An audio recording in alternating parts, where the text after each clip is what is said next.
I would only smoke cigarettes when I saw them, when my friends had them, when a box was around. But when they weren't there, I never desired one.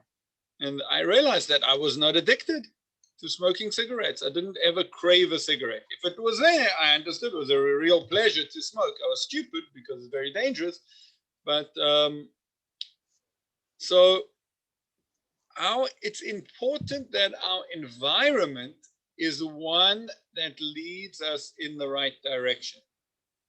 And the truth is, that's what the Rambam says. Look at the Rambam over here. Ilana, how good is your Hebrew? Not so great, but I must I'll just tell you now that on the 24th of August, I started learning to read Hebrew, and I now can read Hebrew. Oh, good. Okay, so I'm going to help you. Yes, let's go. Excellent.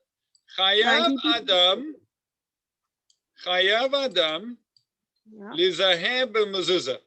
A person is obligated to be careful with mezuzah. Mipnei shehi choivas kol hakol tamid. It's an obligation on everyone all the time.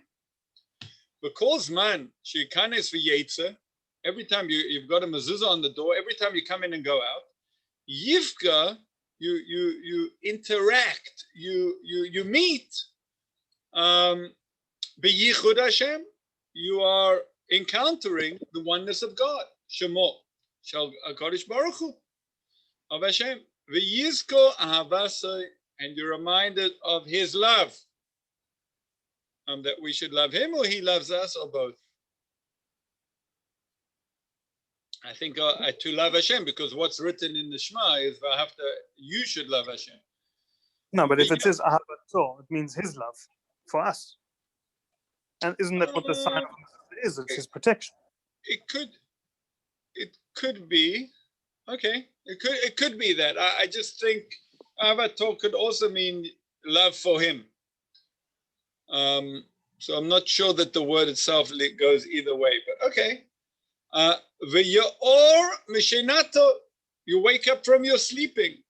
V'shigiyov shigiyoy tav, your shigayon, your actually think comes from the word meshuga, right? Your craziness. Behevle hazman, with the futilities of time, meaning, there you are in your mundane world, and you get to a mezuzah, and suddenly the mezuzah screams out, Shema Yisrael Hashem Elokeinu Hashem Echad. Whoa! You just woke up, right, from your sleep. V'yeda she'ein davar oimed la'olam la'olamim ela yediyas tzor ha'olam. You should know the only eternal thing that we'll take from this world is knowledge of the rock of the world. Which in itself is an unbelievable sentence. To the degree, says the Rambam, to the degree that we get to know God, right? And we know from the Morah Nevuchim, that was the Rambam's mindset, that to come to know God, that's really why we're here on earth. And that's the work that we need to do. So when the mezuzah, by putting up the mezuzah, you come to know God because you're constantly reminded. Umiyad, immediately, who chozer ladato, he is returned to his consciousness. And you'll go in the straight way. You'll realize, wait, I'm here in this world to know God and to follow in His paths. Amru Chachamim Harishonim, the Gemara says, anyone who has tefillin on his head, or bizroya, and on his forearm, his upper arm, sorry, v'tzitzis bebigdoi, and tzitzis on his garment, or mezuzah bepischo, and a mezuzah at his door, on his door, muchsaku shelo yecheta. It's a assumption. There's a good assumption here that you're not going to sin. Shaharei yesh lo mazkirim rabim. There are many things reminding you here to do your avodas Hashem, to serve Hashem, to go in the right way. Vehein heim hamalachim shemetzinin oisem lichtoeh. These are the angels that save a person from sin, shene'emar, like it says, choine malach Hashem saviv li're'av v'yichaltzeim. Hashem causes his angels to encamp around those that fear him, and he saves them. Who are those malachim? Where are those angels? Says the Rambam. It's based on the Gemara, by the way. Menachos. It's actually it's who is it again? It's Rabbi Eliezer ben Yaakov. It's Rabbi Eliezer ben Yaakov that interprets that the angels that Hashem, the angel of the Lord that encamps around those that fear him and delivers them, are the mitzvahs. It's a beautiful way to think about it. You know, we think in very abstract terms when we're thinking about malachim, angels, and here the Gemara says, no, this is your tzitzis and your tefillin and your mezuzah. So what's the message? That besides these three things, a person's environment should be made that the things around you bring you to avodas Hashem. That's why, you know what, one of the, I think it's also got to do with technology and use and lack of use thereof. But I remember when I first became frum and would go to people's houses, and they would have books around their dining room. You know, especially in Israel where there's not that much space, they would have Sfarim, Jewish books surrounding the dining room. And Barry. Yes, hello. You ever been to Rabbi Shippel in New York? No. No? So Never went to New York. he has the most beautiful library around his dining room table. It's really Yes. something. But Yes, that really shocked me. It didn't shock me, but it was like, oh, like what are you going to do sitting at the table when you got 17,000 Sfarim surrounding you? You know? Yeah, you probably take out your phone and watch politics, but there's a good chance you won't. Or at least there is a chance that you won't, that you might take out a sefer and start learning. So it's important, you know, and this is the difficulty with how the marketing world has gained or has taken the advertising spaces of billboards, of bus stops, of sides of cars, of, you know, the world that we live in is not so kadosh. It's not so holy, because you drive down the road and, you know, on the back of a van, on the billboard, you're confronted by images which do not lead you to Yichud Hashem. No. They lead you other places. They don't remind you necessarily of God and his love. They take you away from that. And that's what's, you know, that is challenging. That is very challenging. So we have to, the message over here, the message from the tzitzis is be careful. Be careful where you live, what you surround yourself with, which images you have. You know, put up an image of a rabbi. You know, I put up images of many rabbis around my desk. I even have a picture apparently of Rav Yisrael Salanta just under my screen. And when I look at inappropriate things, I feel very bad, right? It reminds me, oh, Rav Yisrael Salanta, that's who I want to be. That's my mentor, not some schmo on the screen, right? So that's the first lesson. The importance, since we work, we are built to think associatively, meaning that we go from one thing to another in lightning bolt speed. We should surround ourselves with things that remind us to do avodas Hashem. to go in the right way. Yes, put up a picture of a Rebbe, put up some something Jewish, something. Have Svarim around, have books of Torah around, because that will help. Okay. The next thing is, it's a question of environment, but it's also internal. And that is a much more subtle, much more maybe difficult thing to do, is internally we should look at things in a way that we will make proper associations. So, there's a beautiful comment by the Alta of Kelm. The Alta of Kelm said, let me see if I can find it quickly. I think it's the beginning of the third parak of Pirkei Avos. Avos. Oh, these Avos. Where are we? 3. Okay. No, must be the second parak. Really? Ezehu derech yashara sheyavo. No, must be the fourth one. Okay. Ben Zoyma Oimer. Ben Zoyma said, Ezu Chacham, who's clever? Haloi made Mikol Adam. Someone that learns from everyone. Shenema, like it says in Tehillim, Mikol Malamdei Hiskalti Ki Edosecha Sichali. I learned from all my teachers. So what does it mean to learn from all people? So the Alta of Kelm said, people see what they are interested in.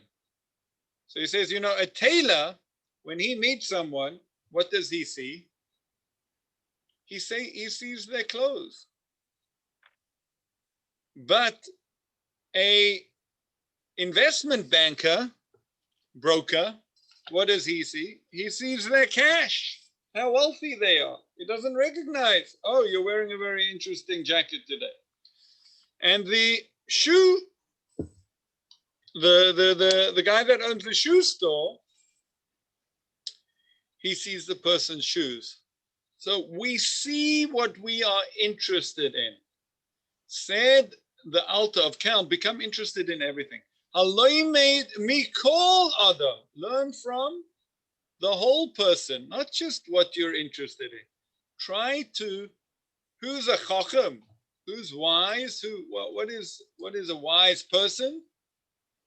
Someone that learns everything that there is to be learned, not just what he's interested in. Verbreiten the Mensch. Widen out a little. Extend your horizons. So it's a question of your interest. The associations we will make, the associations we do make, are due to the interests we have. Now, this is a little scary because it tells us what our interests are. Now, let's look here. 2 weeks ago, we learned about Abraham coming to the land of Israel, and there was a famine in the land, and Abram went down to Egypt to sojourn there, for the famine was severe in the land. And he was about to enter Egypt, and he said to his wife, I know what a beautiful woman you are. Now, the Hebrew, okay, the Hebrew needs attention. Hina no yadati ki isha yafes maraat. Behold, no can mean please, no can be now. Now I know that you are a beautiful woman. And therefore, if the Egyptians see you and they'll think she is his wife, they'll kill me and let you live because they perverted.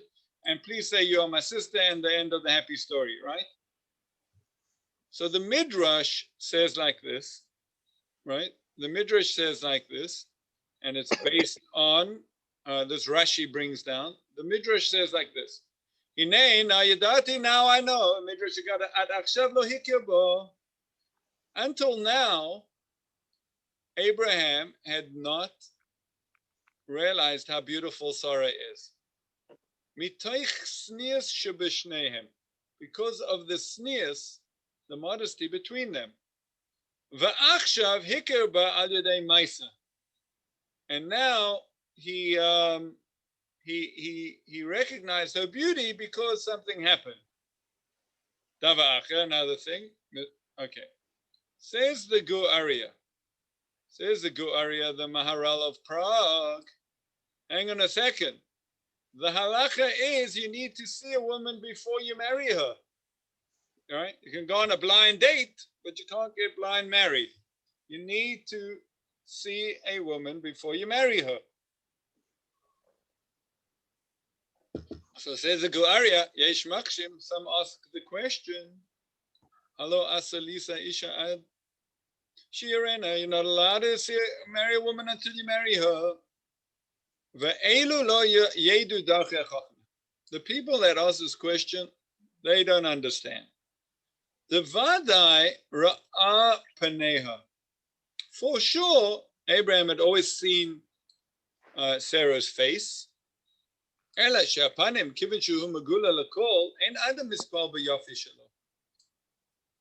since the face is revealed all the time to everyone, it's not hidden, a person is not affected by its beauty.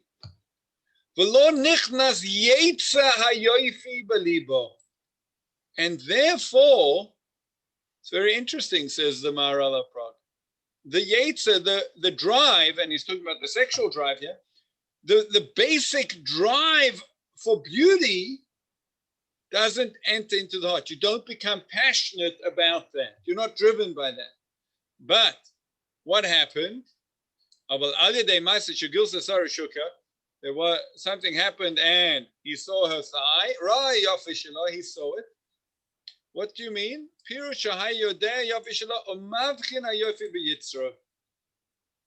Abraham saw Sarah through the lens of his yetzer, of his sexual drive. Meaning that how did Abraham normally look at his wife? In fact, incredibly, he had looked at his wife from the time he met her until now, which I don't know how many years that was, but many, many years.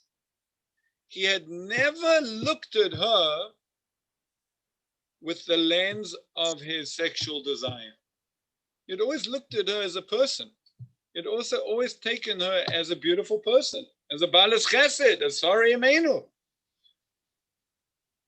So we see from this Gu Arya, you can look at the same thing with two different lenses. You can look with your eyes of humanity. You can look with your eyes of respect. You can look with your eyes of dignity, or you could look with your yetzer. So if we're thinking about associative thinking, part of it is internal, meaning I'm only going to associate that which I think with what is in my heart, right? Which is, we're going to get there soon in the Shema. It says, do not follow after your heart and your eyes. And the Midrash says, from here we see that a person only sees that which his heart desires. So the inner work, the association the associations we should make are based on who we are as people. That's why our values, what we are interested in, what we are trying to do here in the world, what we see, what do we really want, is so important. It's important to stop and think about that and say, really, yeah, I want a better world. I want to treat women properly, with dignity. I don't want to objectify women, and vice versa. Women can think the same about men, 100%. So I don't want to objectify people. What I really want is to find the neshama, to relate to the neshama of people.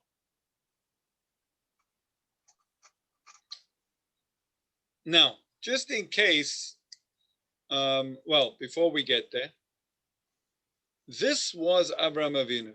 Avraham Avinu, there's a beautiful midrash at the beginning of Parshas Lech Lecha, when Hashem speaks to Avraham and says, "Go from your land," and the midrash says, Rabbi Yitzchak says, and he quotes a verse from Tehillim. That's, by the way the midrash works is often linking the 5 books of Moses, the Chumash, to the Tanakh.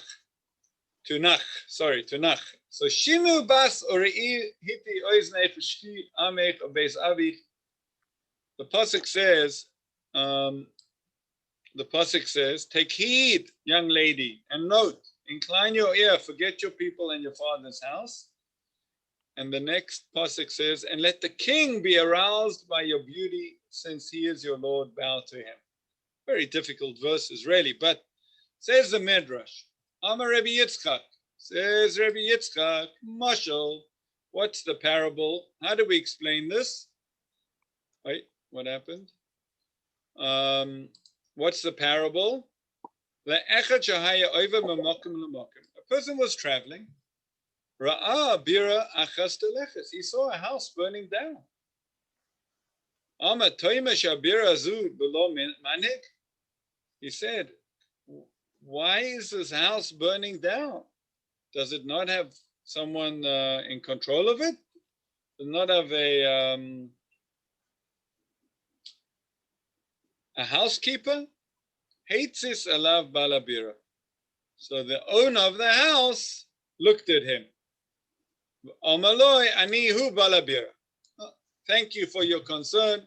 I am the owner of the house. Kach lefi shahaya avinu Avram oimer toimesh ha'olam hazeh belo manik. So too, Avram Avinu looked at our world and said, really? Is this world without a ruler? Is there no balabayas here in the world? Hates is the love of Kodesh Baruch Hu. The Kodesh Baruch Hu looked at him. And he said, you know what? I'm the master of the world, and that's the next verse. V'yitav hamelech yafiach ki hu Adonai. And let the king be aroused by your beauty, since he is your Lord. Now,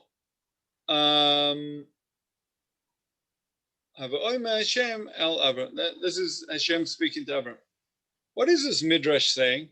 Saying a lot of things, a very deep midrash. But it's saying that Avraham Avinu was not indifferent. Avraham Avinu, when he saw the world, he didn't let the question of, hang on a second, where did this world come from? Is there no master of this world? Whose world is this? He didn't let that question disappear. He wasn't indifferent to that. He cared to look. Abraham cared to look at the world and say, there must be, he came to look. So what was one of Avraham Avinu's lenses? The lens of truth. He was seeking the truth. Avraham Avinu wanted to know. I'm not settled. I want to know who made this world. Where does this world come from? That is the seeking, being a truth seeker. That's what Avraham Avinu was. And that's, he's Avinu, he's our father. That's telling us a message. We should do that too. Seek out the truth. When Avraham Avinu, what happens?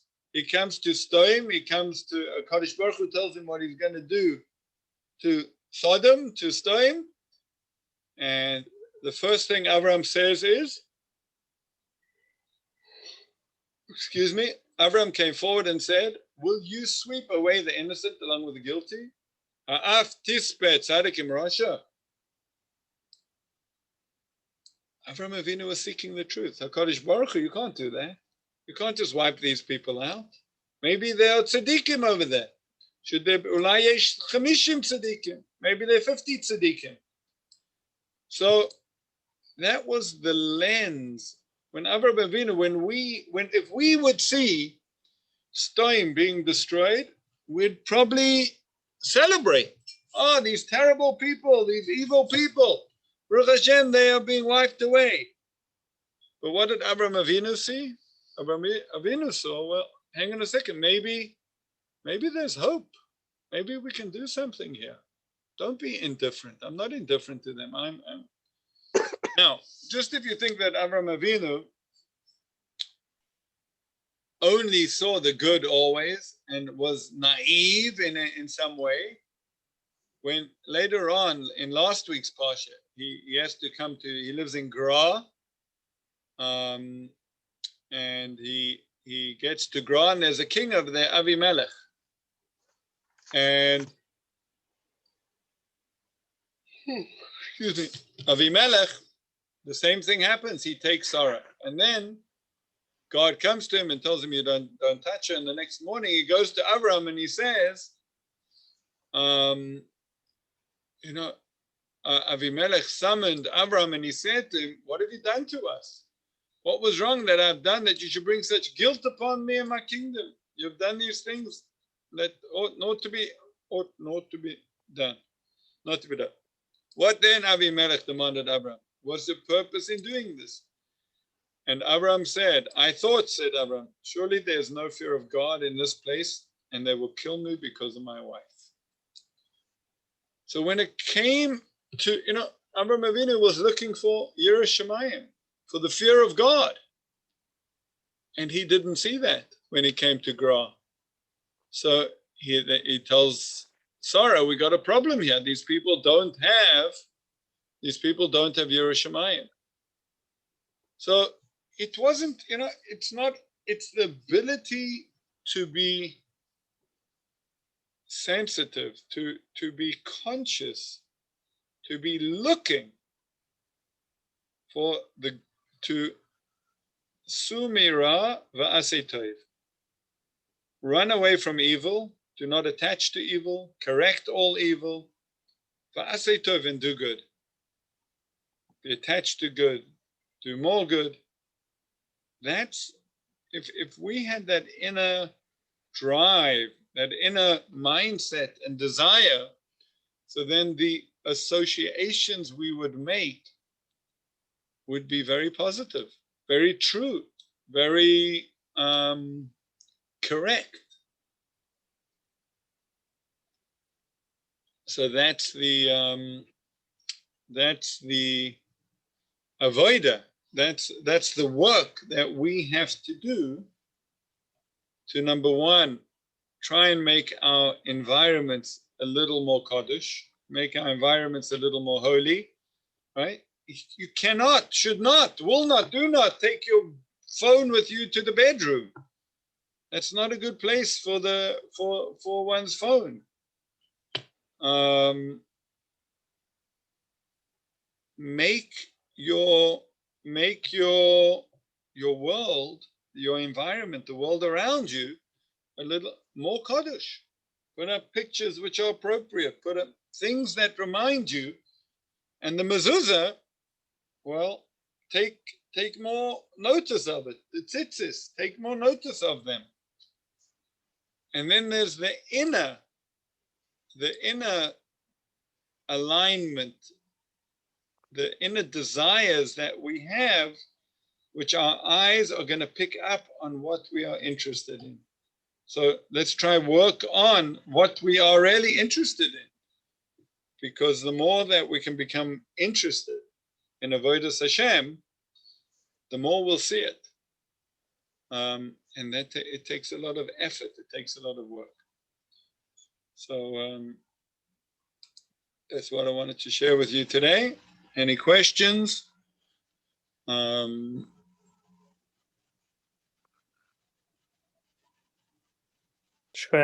can definitely understand why Avraham Avinu struggled to see the owner of the world, because it sometimes really seems like things are burning, just like the house was burning in that story. Right? Yep. Things just seem completely like out of control sometimes. But Right. then you just get an understanding or a reminder that things are in control. Right. It's I hope it's a true shot. It's when we become complacent to that and stop looking for the owner of the world that we that he'll stop looking at us. Right? And that's the Rambam. Maimonides felt that the Hashem is with those who are with Hashem. That's the way God made the world. He said, I'll be with you. Whenever you want, I'll be with you. Just call me. Whenever you call me, I'll come and bless you. So, yeah, exactly. All right, everyone. Have a beautiful Shabbos. Thank Good you. Shabbos. Parshas Chai Sarah, you're going to Hebron. I don't No. know. No? Unfortunately,